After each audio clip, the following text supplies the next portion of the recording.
Welcome everybody, बहुत स्वागत है आपका हमारी इस वीडियो में। और इस वीडियो में मैं आप सभी से बात करने वाला हूं कि अगर आप यूपीएससी 2022 के फॉर्म में जो है वो अगर आप जो है वो एससी या फिर एसटी के बेसिस पे जो है वो रिजर्वेशन लेना चाहते हैं तो कैसा जो है वो आपको सर्टिफिकेट देना होगा और कुछ चीज़ों का ध्यान जो कि आपको रखना बहुत ही ज़रूरी है।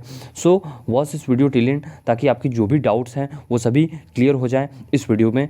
तो अगर जो है वो अगर अंत तक वीडियो को पहले आप देखें और अगर कोई डाउट होती है आप कमेंट बॉक्स में कमेंट करके पूछ सकते हैं। ओके, तो इस वीडियो में जो कि चीज़ें मैं आप सभी से डिस्कस करने वाला हूँ, इंट्रोडक्शन जो कि हो चुका है, क्रूशियल डेट अभी मैं आप सभी से बताऊंगा, फिर वैलिडिटी आपकी कब तक हो सकती है सर्टिफिकेट की, कुछ एक्स्ट्रा इन्फॉर्मेशन, सर्टिफिकेट का फॉर्मेट कैसा होगा, अगर आपके पास अभी तक सर्टिफिकेट नहीं है तो आप कैसे ले सकते हैं, अगर आपके पास एक वैलिड सर्टिफिकेट नहीं होगा तो फिर क्या होगा, कुछ प्रोविजनल और क्लियर का खेल, और स्टेट एंड सेंट्रल गवर्नमेंट का क्या कुछ इशू होता है, और कुछ बोनस टिप्स। तो watch this video till and, ताकि आपके जो भी डाउट्स होंगे वो सभी क्लियर हो जाएंगे इस वीडियो के अंत तक। ओके, तो देखिए, अगर आप जो है वो रिजर्वेशन लेना चाहते हैं तो आपको जो है वो आपके पास जो है वो एक वैलिड सर्टिफिकेट होना चाहिए। और यहाँ पे देखिए जो यहाँ पे जो फर्स्ट नंबर पॉइंट है, ओके, नाइन्थ का ये जो फर्स्ट नंबर पॉइंट है तो इसको आप पढ़ें। इसमें क्या लिखा हुआ है कि आप जो आपका जो कैटेगरी कम्युनिटी है, मीन्स आपका जो कास्ट है या फिर आप जिस भी समुदाय से बिलोंग करते हो, वो जो है वो सेंट्रल गवर्नमेंट के अंतर्गत, मीन्स केंद्र सरकार के जो लिस्ट है उसके अंतर्गत आना चाहिए। उसी के बेसिस पे आपको रिजर्वेशन मिलेगा। और आपको जो है वो स्टेट का जो लिस्ट है उसको नहीं फॉलो करना चाहिए, वो सेंट्रल गवर्नमेंट का जो लिस्ट है उसको फॉलो करना चाहिए। ओके, अब इसके बाद जो है वो देखिए यहाँ पे क्या लिखा गया हुआ है, ये जो 10 नंबर पॉइंट है कि आप अगर रिजर्वेशन का लाभ लेना चाहते हैं तो आपके पास जो सर्टिफिकेट है वो last date of form filling के पहले का होना चाहिए। ओके, मतलब आपका सर्टिफिकेट जो है last date of form filling का पहले का होना चाहिए। और last date of form filling क्या है, वो है 22/2/2022। ओके, तो आपका 22 फरवरी 2022 से पहले का सर्टिफिकेट होना चाहिए। और बहुत पहले का भी नहीं, ऐसा नहीं कि 5 साल 10 साल पहले का सर्टिफिकेट, और ऐसा नहीं कि आप जो है वो डीएएफ का फॉर्म भरने जा रहे हो और उससे 5 दिन पहले बनवा लो। ओके, तो ये जो है वो last date of form fill करने से पहले आपके पास सर्टिफिकेट एक वैलिड होना चाहिए। ओके, और देखिए कैटेगरी चेंज का भी कुछ इशू है। जैसे कभी कभी स्टूडेंट्स के पास क्या होती है कि अगर जो है वो एससी एसटी में है या फिर मीन्स वो सोचते हैं कि मेरा गलत हो गया, वैसे ओबीसी से मैं एससी में करा लेता हूँ या फिर ईडब्ल्यूएस से एससी में या एसटी में। तो देखिए ऐसा नहीं होता है। ओके, मीन्स आपको फॉर्म फिलअप करते समय बहुत बारीकी से फिलअप करना है, क्योंकि ये बाद में कुछ भी ऐसा जो है वो आपका केस जो है वो इंटरटेन नहीं किया जाएगा। आपने पहले जो फॉर्म फिलअप किया है, करते समय जो कैटेगरी चूज़ किया है, वैसा ही जो है वो आपको अंतिम तक रिटेन किया जाएगा। ओके, अब इसके बाद जो है वो आपका कैटेगरी चेंज हो सकता है। कब हो सकता है, तो देखिए इसके बारे में जो है वो यूपीएससी ने जो है वो बहुत अच्छे से समझा दिया हुआ है। अगर आपका जो है आपने जो है वो यूआर का जो है वो अगर आपने यूआर का कट ऑफ क्वालिफाई कर लिया है और अगर आप जो है वो चाहते हो कि मुझे यूआर के तरह ट्रीट किया जाए, और अगर आप सर्टिफिकेट नहीं देते हो तब भी जो है वो काम चल जाएगा। लेकिन अगर आपने यूआर का कट ऑफ भी नहीं क्वालिफाई किया है और आप सोचोगे कि मेरा कैटेगरी चेंज हो जाए, तो सीधा सीधा आपको जो है वो नहीं किया जाएगा कैटेगरी चेंज, और आपको रिजेक्ट कर दिया जाएगा अगर आप जो है वो एक वैलिड अपना सर्टिफिकेट नहीं प्रोवाइड करते हो तो। ओके, तो ये बात है कैटेगरी चेंज के विषय में। आप चाहे तो इसका स्क्रीनशॉट लेके भी पढ़ सकते हो या फिर ऑफिशियल नोटिफिकेशन में भी पढ़ सकते हो। उसके बाद देखिए यहाँ पे जो है वो इसकी मैं आपको कुछ चीज़ें बताना चाहूँगा। जैसे इसका फॉर्मेट जो है, तो देखिए इसका फॉर्मेट तो एक ही है। इस फॉर्मेट को डाउनलोड करने का लिंक जो है आपको डिस्क्रिप्शन बॉक्स में मिल जाएगा, वहाँ से आप जाके फॉर्मेट को जो है वो डाउनलोड कर सकते हो। ओके, अभी देखिए यहाँ पे जो है वो क्या लिखा गया है, यहाँ पे जो है वो आपकी बेसिक डिटेल्स हो गई, मीन्स आप कहाँ से बिलोंग करते हो, ये सभी चीज़ें। और उसके बाद जो है वो इसमें जो भी चीज़ें हैं, जैसे अगर आप ये एक ही सर्टिफिकेट का फॉर्मेट है एससी के लिए भी और एसटी के लिए भी, तो अगर आप एसटी से हो, ओके, अगर आप एसटी से हो तो एससी वाली चीज़ें जो है वो डिलीट हो जाती हैं, और अगर आप एससी से हो तो एसटी वाली चीज़ें डिलीट हो जाएंगी। ओके, तो ये बात आप सभी को ध्यान में रख ली। हालांकि आपको उससे कोई टेंशन नहीं लेना है, जब आप ऑफिस में अप्लाई करोगे तो वो आपको ऑटोमेटिकली ये सभी चीज़ें जो है वो डिलीट करके आपको मिलेगा। ओके, लेकिन फॉर्मेट देख लो आप, ऐसा ही फॉर्मेट पर आपका सर्टिफिकेट बना होना चाहिए। जैसे एक जो है वो उदाहरण के लिए मैंने यहाँ पर ले लिया है, आप चाहे तो इसे उतनी अच्छी तो नहीं दिखाई दे रही है, वीडियो की क्वालिटी आप लोग इंक्रीज़ करके चाहे तो इसका स्क्रीनशॉट ले सकते हो। जैसे यहाँ पे जो है वो जहाँ से भी बना हुआ है, एक ये राजस्थान के स्टूडेंट का है, तो ऐसा ही जो है वो सर्टिफिकेट भी आप भी दे सकते हो। ओके, और ये आप चाहे तो वीडियो को पॉज करके जो है वो स्क्रीनशॉट ले सकते हो। डिजिटली साइंड सर्टिफिकेट है, इसमें कोई भी मैनुअल सिग्नेचर नहीं भी रहेगा, तब भी आपका सर्टिफिकेट 100% वैलिड है। ओके, जैसे यहाँ पे देख लो आप, बारकोड है, आपको यहाँ पे बारकोड मिल जाएगा और यहाँ पे डिजिटली साइंड लिखा हुआ है। ओके, डिजिटली साइंड लिखा हुआ है, तो डिजिटली साइंड सर्टिफिकेट भी 100% वैलिड होती है।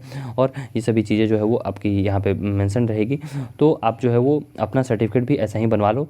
और अगर आपके पास बहुत पुराना सर्टिफिकेट है तो आप जो है वो कोशिश करो कि नए सर्टिफिकेट जो है वो आपके पास जल्द से जल्द जो है वो बन जाए। अब देखिए कितना पुराना सर्टिफिकेट तक चल सकता है, तो आप कोशिश करें कि 3 ईयर्स से ज़्यादा पुराना सर्टिफिकेट नहीं हो। ओके, 3 साल से पुराना सर्टिफिकेट नहीं हो, यानी कि 1 अप्रैल 2019 के पहले का सर्टिफिकेट नहीं हो तो ज़्यादा सही है। आप कोशिश करो कि आपका सर्टिफिकेट इससे जो है वो बाद का ही हो। ओके, तो आई होप कि ये बात आपको समझ में आई होगी और इसमें कुछ जो है वो खास नहीं है। और देखिए कुछ जो इंट्रोडक्शन जो कि मैंने क्लियर कर दिया हुआ है, क्रूशियल डेट मैंने आप सभी को बता दिया है। वैलिडिटी देखिए SC ST की जो है वो ऐसा सच होती नहीं है, क्योंकि ये तो टोटली जो है वो कम्युनिटी पे बेस्ड होती है और यहाँ पे इनकम का कुछ ऐसा रोल नहीं होता है। इसलिए वैलिडिटी SC ST की सर्टिफिकेट की आप फॉर्मेट के हिसाब से रहती है। मीन्स आपका फॉर्मेट नहीं बदला है तब तक वैलिड है, फॉर्मेट बदलेगा तो फिर आपको नया सर्टिफिकेट बनवाना पड़ेगा। कुछ एक्स्ट्रा इन्फॉर्मेशन मैं आपको ये देना चाहूँगा कि जब भी जो है वो अगर आप पर ईयर जब भी जो है वो अगर आप फॉर्म फिलअप कर रहे हो तो 3 सर्टिफिकेट जो है आप बनवा लो अप्रैल के महीने में। ओके, अप्रैल के महीने में बनवाने का क्या रीज़न है, क्योंकि अगले जैसे अगर आप 1 अप्रैल या फिर उसके बाद सर्टिफिकेट बनवाते हो तो वो 31 मार्च अगले साल तक जो है वो वैलिड रहता है। तो इसलिए जो है वो अप्रैल के महीने में बनवा लेना चाहिए। 3 सर्टिफिकेट मेनली मैं आपको कहूँगा कौन, पहला जो है वो कैटेगरी सर्टिफिकेट, आप जिस भी कैटेगरी से बिलोंग करते हो। दूसरा जो है वो इनकम सर्टिफिकेट, आपकी फैमिली की ग्रॉस इनकम कितनी है। और तीसरा जो है वो आपकी डोमिसाइल सर्टिफिकेट। तो ये तीनों सर्टिफिकेट जगह अगर आप बनवा लेते हो तो बाद में आपको जो है वो कोई भी अगले 1 साल तक जो है वो इशू नहीं होती है, कोई भी आपको प्रॉब्लम नहीं होगी। ओके, सो आई होप कि आपको जो है वो ये बात समझ में आ गई होगी। ओके, अब इसमें देखिए अगर आपके पास जो है वो ये जो फॉर्मेट है वो मैंने आपको दिखा दिया है। अगर आप फॉर्मेट को डाउनलोड करना चाहते हो तो इसका लिंक जो आपको डिस्क्रिप्शन बॉक्स में मिल जाएगा। अब जो है वो अगर आपके पास सर्टिफिकेट नहीं है तो आप जो है वो कैसे सर्टिफिकेट ले सकते हो, तो CO लेवल का, SDO लेवल का या फिर DM लेवल का, इन तीनों लेवल का सर्टिफिकेट आपका जो है वो चलेगा।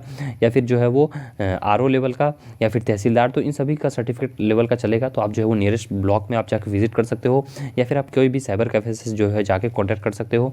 कोई नियर बाई एडवोकेट भी आपको जो है वो हेल्प कर देंगे। ओके, अगर आपके पास वैलिड सर्टिफिकेट नहीं है तो क्या होगा, देखिए अगर आपने UR का कट ऑफ क्लियर किया तो ठीक है, आपको UR पे जो है वो ट्रीट किया जाएगा। लेकिन अगर आपने UR का जो है वो कट ऑफ नहीं क्लियर किया और आपके पास वैलिड सर्टिफिकेट नहीं है तो आपका कैंडिडेचर जो है वो रद्द कर दिया जाएगा और जो है वो आप उसमें बाद में कुछ भी आप उस पर दावा नहीं कर सकते हैं। ओके, प्रोविजनल और क्लियर क्या होता है, अगर आपके सर्टिफिकेट में कुछ प्रॉब्लम हो जाती है तो आपको प्रोविजनल दिया जाता है, कुछ दिन समय दिया जाता है, आपसे एफिडेविट या फिर जो है वो नया सर्टिफिकेट भी रिक्वायर्ड किया जा सकता है।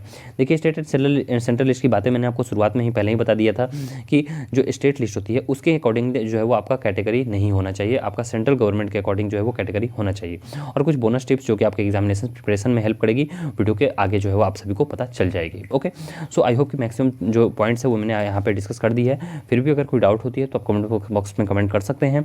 बहुत सारे स्टूडेंट्स जो है वो आपकी हेल्प कर पाएंगे और क्योंकि बहुत जो है वो कमेंट आती है तो ये मेरे लिए भी पॉसिबल नहीं होता है कि सभी कमेंट्स का रिप्लाई दूं, लेकिन आप कैंडिडेट्स की जो है वो कमेंट और भी कैंडिडेट्स हैं जो कि आपकी मदद कर देंगे। ओके, सो आप जो है वो अगर आपकी कोई भी डाउट हो तो आप कमेंट बॉक्स में कमेंट कर सकते हैं। अगर आप UPSC सिविल सर्विसेज की जो है वो मॉक टेस्ट सीरीज़ या फिर टेस्ट सीरीज लगाना चाहते हो तो यहाँ पे जो आप देख सकते हो कि 294 जो है वो आपको टोटल टेस्ट मिल रही है, जिसमें 33 जो है वो फुल टेस्ट है और 32 सब्जेक्ट वाइज टेस्ट आपको मिलेगी और 87 प्रीवियस ईयर टेस्ट है, जो कि बहुत इंपॉर्टेंट होता है किसी भी एग्जामिनेशन के लिए। और 107 यहाँ पे जो है आपको चैप्टर टेस्ट मिल जाएंगे, 12 करंट अफेयर्स के बहुत सारे इसके अलावा भी मिलेंगे आपको, और 23 जो है वो प्रीवियस ईयर ऑफिशियल टेस्ट में मिलेंगे। तो इसमें जो है वो आप चाहे तो इस टेक्स्ट बुक ऐप से जो है अपनी तैयारी कर सकते हो। इस ऐप को डाउनलोड करने का जो लिंक है वो आपको डिस्क्रिप्शन बॉक्स में मिल जाएगा।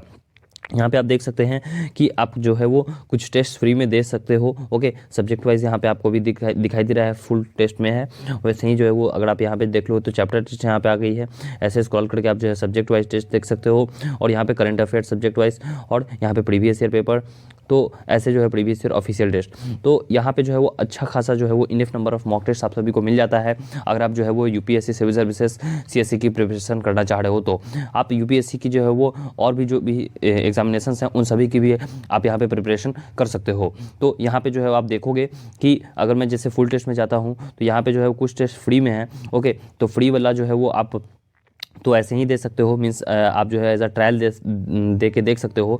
लेकिन अगर आपको इसका फुल वर्जन चाहिए तो आपको जो है वो इसके लिए आपको जो है वो पास परचेज़ करना पड़ेगा। ओके, क्योंकि फ्री में तो आपको मिलेगी नहीं। अब अनलॉक टेस्ट का जो है वो ऑप्शन आ रहा है, तो अनलॉक टेस्ट पे जैसे ही मैं जाऊँगा तो यहाँ पे पास की जानकारी आपको जो है वो मिल जाएगी। तो मैं आपको जो है इसके पास के बारे में ज़रा बता देना चाहूँगा। तो देखिए इसकी प्राइसिंग डिटेल्स कुछ ऐसी रहती है कि इसका जो लाइफ टाइम पास है 3 इयर्स का पास आप सभी को मिल जाएगा यहाँ पे 599 में। और यहाँ पे जो है वो आप सभी को 1 ईयर का पास या फिर कभी 1 ईयर का रहता है, कभी 14 मंथ, कभी 18 मंथ, तो ये जो है वैरी करते रहती है। अभी जो है वो यहाँ पे आपको 548 डेज़ के लिए मिल रही है, तो वो आपको मिल जाएगी 399 में। लेकिन मैं आपको एक कूपन कोड दे दूँगा जिसको अप्लाई करने के बाद यहाँ पे जो अप्लाई कूपन का ऑप्शन आ रहा है इस पर अप्लाई करने के बाद आपको डिस्काउंट मिल जाएगा। टेक्स्ट बुक का डिस्काउंट कूपन कोड है 66TWX3 या फिर JBYY16। और टेक्स्ट बुक को डाउनलोड करने का जो लिंक है वो आपको डिस्क्रिप्शन बॉक्स में मिल जाएगा। इन दोनों में से जो है वो कोई भी कूपन कोड आप अप्लाई करके डिस्काउंट ले सकते हो। कि जो है पास वाले सेक्शन पे आके आपको यहाँ नीचे में अप्लाई कूपन पे टैप करना है और कूपन कोड इंटर कर देना है। कूपन कोड है 66TWX3। जैसे ही मैंने अप्लाई पे टैप किया तो देखिए प्राइसेस जो है घट गई। यहाँ पे अभी आपको प्राइसेस दिखाई दे रही थी 599, सो घट के जो है 529 हो गई। और यहाँ पे 349 दिखाई दे रही थी, 399 दिखाई दे रही थी, जो घट के जो है 349 हो गई। तो बहुत ही चीप है, इतना चीप जो है वो आपको इंडिया में कहीं भी नहीं मिलेगा। अब चीप इन द सेंस वो पैसे के मामले में है, क्वालिटी के मामले में नहीं है। मीन्स अच्छे खासे जो है वो लेवल भी आपको यहाँ पे मिलता है। और एक एग्जामिनेशन नहीं, बहुत सारे एग्जामिनेशन की आप यहाँ पे तैयारी कर सकते हो। तो टेक्स्ट बुक एक बेटर ऑप्शन होगा, आप जो है वो किसी भी गवर्नमेंट जॉब की तैयारी कर सकते हैं। तो टेक्स्ट बुक की बहुत ही अच्छी आपको मैं खूबी बताना चाहूँगा कि अगर आप एक बार इसका पास परचेज करते हो तो जितनी एग्जामिनेशन हैं उन सभी की तैयारी कर सकते हो, जैसे कि SSC, banking, teaching examination, civil services, railway. तो आप जो है वो अगर सिविल सर्विसेज की एग्जामिनेशन की तैयारी कर रहे हो तो आप जो है वो इसकी तैयारी ही करना। ओके, आप इसके जो है मॉक टेस्ट लगा लेना। और अगर आपके कोई भाई बहन हो छोटे या फिर कोई जो है आपके दोस्त हो जो कि अदर जो है वो एग्जामिनेशन की तैयारी कर रहे हैं तो वो भी जो है इसका फ़ायदा उठा सकते हैं। जैसे अगर आप सिविल सर्विसेज में देखें तो इसमें जो है वो यहाँ पे आपको पहले तो दिखाई दे देती है यूपीएससी सिविल सर्विसेज की एग्जामिनेशन, बीपीएससी की एग्जामिनेशंस और स्टेट पीसीएस की भी एग्जामिनेशंस भी आपको यहाँ पे दिखाई दे देती है। तो इन सभी तमाम एग्जामिनेशंस की तैयारी आप जो है वो एक जगह पे बैठे, एक जगह पे रह के जो है वो कर सकते हो। तो इसका जो है बहुत ही अच्छा आप सभी को बेनिफिट मिल सकता है। ओके, तो आप जो है वो इन सभी एग्जामिनेशंस की तैयारी कर सकते हो। और साथ ही साथ जो है वो और भी अगर आपको कोई भी दोस्त है, भाई है, तो वो भी अदर एग्जामिनेशंस की भी जो है इसे मॉक टेस्ट प्रैक्टिस ये सभी कर सकते हैं। ओके, तो जैसे यहाँ पे आप जैसे मैं टैप करता हूँ तो यहाँ पे आपको क्विजेज मिल जाती हैं। ओके, टेस्ट मिल जाती है और स्टडी मिल जाती है। तो ऐसे जो है बहुत सारी चीज़ें आपको बेनिफिट मिल जाती है इस ऐप से। तो आप जो है वो डिफरेंट एग्जामिनेशंस की तैयारी कर सकते हो एक ऐप से ही घर बैठे। अगर आप सिविल सर्विसेज एग्जामिनेशंस की तैयारी करना चाहते हो, जैसे कि बहुत सारे एग्जामिनेशंस की आप तैयारी कर रहे होगे, यूपीएससी की जो है वो सिविल सर्विसेज हो गई, BPSC, UPSC, CRO, state PCS की जितनी भी एग्जामिनेशंस आती है, तो उन सभी की तैयारी जो है वो टेक्स्ट बुक ऐप से आप कर सकते हो घर बैठे।